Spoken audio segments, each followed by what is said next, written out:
जय Hind. CBI court ने एक महिला डीएसपी को 6 साल की सजा सुनाई है और साथ में 2 लाख रुपए का जुर्माना किया है। कन्विक्शन के फौरन बाद इस डीएसपी को गिरफ्तार कर लिया गया।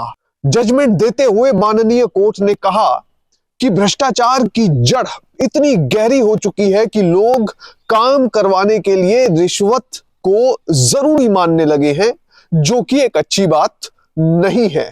पर यह पूरा मामला आखिर क्या है? क्यों डीएसपी को 6 साल की सजा हुई है? इसके साथ ही ऐसा क्या हुआ कि सीबीआई को इस डीएसपी को गिरफ्तार कर एफआईआर रजिस्टर करनी पड़ी और फिर कोर्ट में यह मामला चला? इस पूरे मामले पर हम आपको अपडेट देंगे, पर सबसे पहले आपसे अपील कि आप अगर YouTube पर चैनल को देख रहे हैं तो फौरन चैनल को सब्सक्राइब कीजिए, बेल नोटिफिकेशन ऑन कीजिए। फेसबुक पर देख रहे हैं तो फेसबुक पेज को लाइक कीजिए, सब्सक्राइब कीजिए और इसके साथ ही वीडियो को अधिक से अधिक शेयर कीजिए। मैं जानता हूं ये वीडियो आप आखिर तक देखेंगे क्योंकि ये केस है ही इतना दिलचस्प। साल है 2011। 22 जुलाई के दिन अचानक से चंडीगढ़ के सीबीआई दफ्तर में एक जमीन का व्यवसायी पहुंचता है। ये बिल्डर, जिसका नाम के मल्होत्रा है, वो सीबीआई के अधिकारियों के सामने पेश होकर यह दावा करता है कि पंजाब पुलिस की एक डीएसपी राका गेरा उनसे रिश्वत की मांग कर रही है। उन्होंने कहा कि उनके खिलाफ कुछ मामले पुलिस में रजिस्टर किए गए और उसकी एवज में पंजाब पुलिस की ये डीएसपी उनसे 2 लाख रुपए की मांग कर रही है।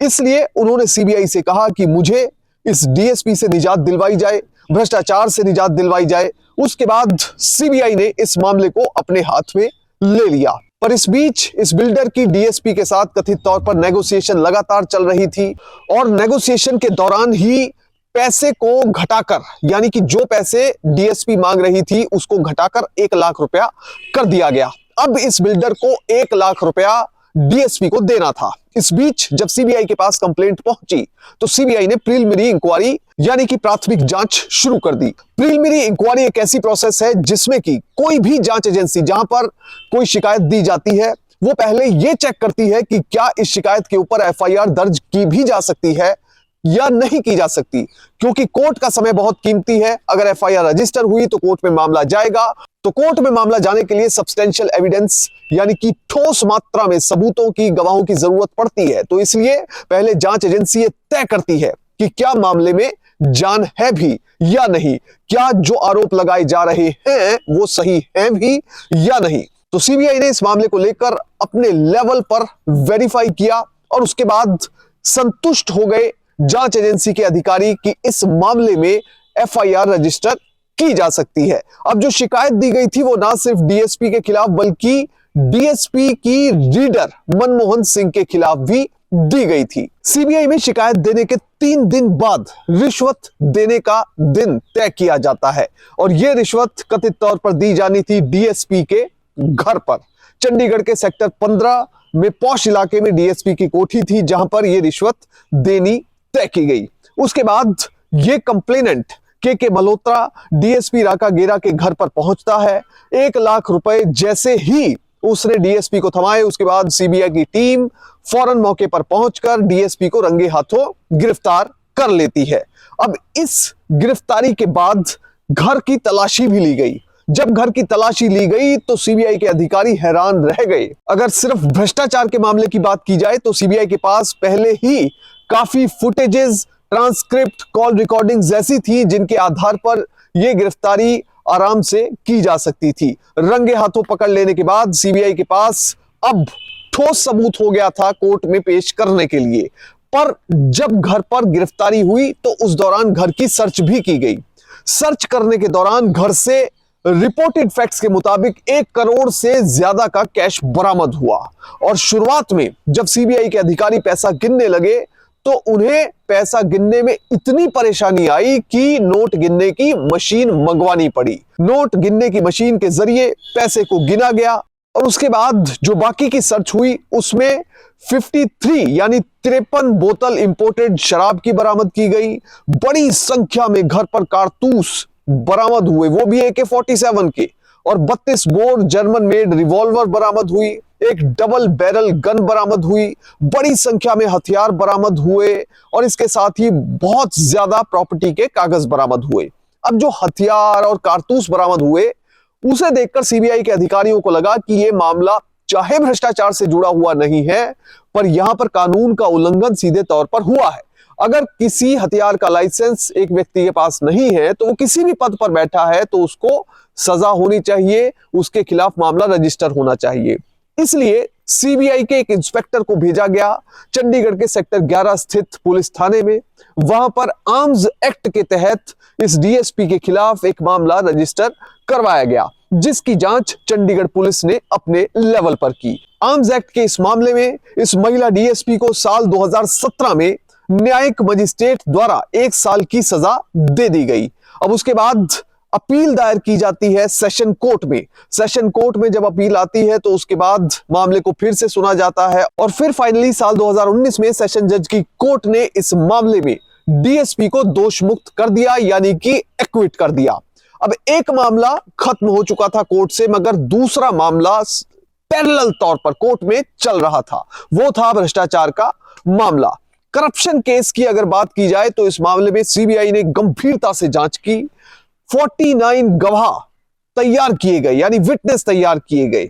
अब इसमें जो कंप्लेनेंट है के मल्होत्रा, उनकी लड़की दिशा ने आरोप लगाया कि उनके पिताजी जो कंप्लेनेंट है के मल्होत्रा, उनके खिलाफ कई झूठे मामले दर्ज किए गए हैं। दिशा ने यह भी आरोप लगाया कि उन्हें फंसाने के लिए धोखाधड़ी जैसे कई और मामले रजिस्टर कर लिए गए और बाद में उन मामलों की एवज में पैसे की मांग की गई कि हम तुम्हें बचा देंगे, तुम्हारे ऊपर कार्रवाई नहीं होगी, इसलिए हमें पैसे दे दो। लड़की ने मांग की कि जो भी मामले उनके पिता यानी कि कंप्लेनेंट के मल्होत्रा के खिलाफ दर्ज हैं, उनमें सीबीआई की जांच की जाए। और इसके साथ ही परिवार ने यह भी कहा कि उन पर समझौता करने के लिए, यानी डीएसपी से समझौता करने के लिए लगातार दबाव बनाया जा रहा है। अब 2011 में यह मामला रजिस्टर हुआ था, 2011 में डीएसपी गिरफ्तार हुई थी। अब इसके ठीक 3 साल बाद 2014 में चलते हैं। साल 2014 में कंप्लेनेंट के मल्होत्रा कोर्ट में हॉस्टाइल हो जाते हैं, यानी कि अपने बयान से ही मुकर जाते हैं। शिकायतकर्ता ने कोर्ट में कहा कि मुझसे किसी रिश्वत की मांग डीएसपी द्वारा नहीं की गई। उन्होंने कहा कि मैंने डीएसपी की मां से 4 लाख रुपए उधारे लिए थे। मुझे दरअसल एक प्रॉपर्टी खरीदनी थी जिसकी एवज में 4 लाख रुपए उधार लिए गए थे। प्रॉपर्टी पसंद ना आने पर मैंने 2 लाख रुपए पहले ही इनकी मां को वापस दे दिए थे, पर 2 लाख रुपए जो बचे थे उसके लिए डीएसपी लगातार मुझे फोन कर रही थी और पैसे की मांग कर रही थी और फाइनली मैंने 2 लाख रुपए डीएसपी की मां को उस दिन वापस दे दिए। अब जब ये बयान कोर्ट में कंप्लेनेंट ने ही दे दिया तो सीबीआई के अधिकारी भी हैरान परेशान रह गए कि आखिर अब इस मामले में किया जाए तो क्या किया जाए। अब जुरिस्प्रूडेंस एक चीज है, यानी कि कोर्ट की अपनी समझ, कोर्ट की अपनी प्रूडेंस जो है वो ऐसे मामलों में काम किया करती है। बहरहाल शिकायतकर्ता ने यह भी कहा कि उन्होंने अलग अलग मामलों में 60 लाख रुपए अभी तक अलग अलग अधिकारियों के साथ साथ कुछ लोगों को दिए हैं। उन्होंने कोर्ट में एएसआई दीदार सिंह, कुलदीप सिंह, सुपिंदर सिंह और नरेंद्र सिंह का नाम लिया और कहा 60 लाख रुपए मैंने इन लोगों को दिए हैं। इसके साथ ही डीएसपी की रीडर मनमोहन सिंह का भी नाम उन्होंने लिया। उन्होंने कहा कि एक बार 5,000 लिए, दूसरी बार 10,000 लिए और 10 लाख रुपए की मांग रीडर द्वारा की गई। पर कोर्ट में जब यह बयान दिया गया तो उसके बाद सवाल ये खड़े हुए कि रीडर अगर पैसे मांग रहा है तो किसके लिए मांग रहा है। रीडर के पास तो इतनी ताकत नहीं है कि वो एक मुजरिम की, एक आरोपी की मदद कर सके, तो इसलिए यह चीज साफ थी कि ये पैसे डीएसपी के लिए मांगे जा रहे थे। वहीं दूसरी ओर पुलिस में एएसआई लेवल का कोई कर्मचारी अपने लेवल पर इतनी बड़ी रिश्वत की मांग नहीं कर सकता। इसलिए ये सब जो बयान थे हॉस्टाइल होने के बाद भी, यानी कि शिकायतकर्ता द्वारा अपने बयानों से मुकरने के बाद भी कोर्ट को यह समझ आया कि ये सब बयान इस ओर इशारा कर रहे हैं कि जो पैसे इन लोगों ने मांगे वो डीएसपी को दिए जाने थे। बहरहाल इस केस में जो डीएसपी के रीडर मनमोहन सिंह थे वो अप्रूवर बन गए, यानी वायदा माफ गवाह बन गए। ये एक लीगल टर्म होती है कि अगर किसी व्यक्ति को आरोपी बनाया गया है, केस में मुजरिम बनाया गया है, तो वो अप्रूवर बनके, यानी वायदा माफ गवाह बनके जांच एजेंसी की इन्वेस्टिगेशन में मदद करता है। यानी कि मनमोहन सिंह ने इस पूरे क्राइम को अनफोल्ड करने में सीबीआई की मदद की। वहीं दूसरी ओर जैसा मैं पहले बता चुका हूं कि शिकायतकर्ता के मल्होत्रा कोर्ट में अपने बयान से मुकर गए और हाई कोर्ट में, पंजाब हरियाणा हाई कोर्ट में जाकर उन्होंने कहा कि उनको और उनके परिवार को जान का खतरा है, इसलिए कोर्ट उन्हें सुरक्षा मुहैया करवाए। वहीं तीसरी तरफ डीएसपी राका गेरा ने हाई कोर्ट में अपील दी, जिसके बाद 5 साल तक के लिए निचली अदालत में इस मामले की कार्रवाई पर रोक लगा दी गई और फिर फाइनली साल 2023 में इस मामले की कार्रवाई रिज्यूम शुरू हुई। डीएसपी का कोर्ट में यह कहना था कि उन पर अदालत रहम करे, उनकी उम्र 60 साल से अधिक हो चुकी है, कई बीमारियों से वो ग्रस्त हैं, इसलिए इन चीजों को कंसीडर किया जाना चाहिए। अब ये डीएसपी राका गेरा आखिर हैं कौन? इनके पति दरअसल पुलिस में अधिकारी हुआ करते थे।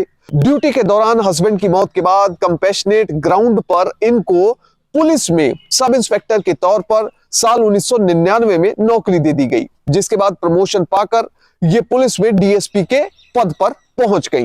बहरहाल इस पूरे मामले में हम समझते हैं कि आखिर प्रिवेंशन ऑफ करप्शन एक्ट की जो धाराएं हैं जिनमें डीएसपी के खिलाफ मामला चलाया गया वो क्या है। एक है section 7 of prevention of corruption act. Section 7 ये कहता है कि अगर कोई भी सरकारी अधिकारी अपनी तनख्वाह से अलग इलीगल मींस के जरिए पैसा अर्जित करता है तो उसे इस सेक्शन के तहत प्रोसिक्यूट किया जा सकता है। Section 7 of prevention of corruption act, जिसके तहत कम से कम 3 साल और अधिकतम 7 साल की सजा हो सकती है और साथ में जुर्माना हो सकता है। वहीं दूसरा सेक्शन है section 13 sub section 1 clause D. इसमें डेफिनेशन बताई गई है क्रिमिनल मिसकंडक्ट की, यानी कि अगर कोई व्यक्ति करप्शन करता है तो उसमें क्रिमिनल कंडक्ट उसका कब इंक्लूड किया जाएगा या कब कंसीडर किया जाएगा, उसकी डेफिनेशन है, परिभाषा है।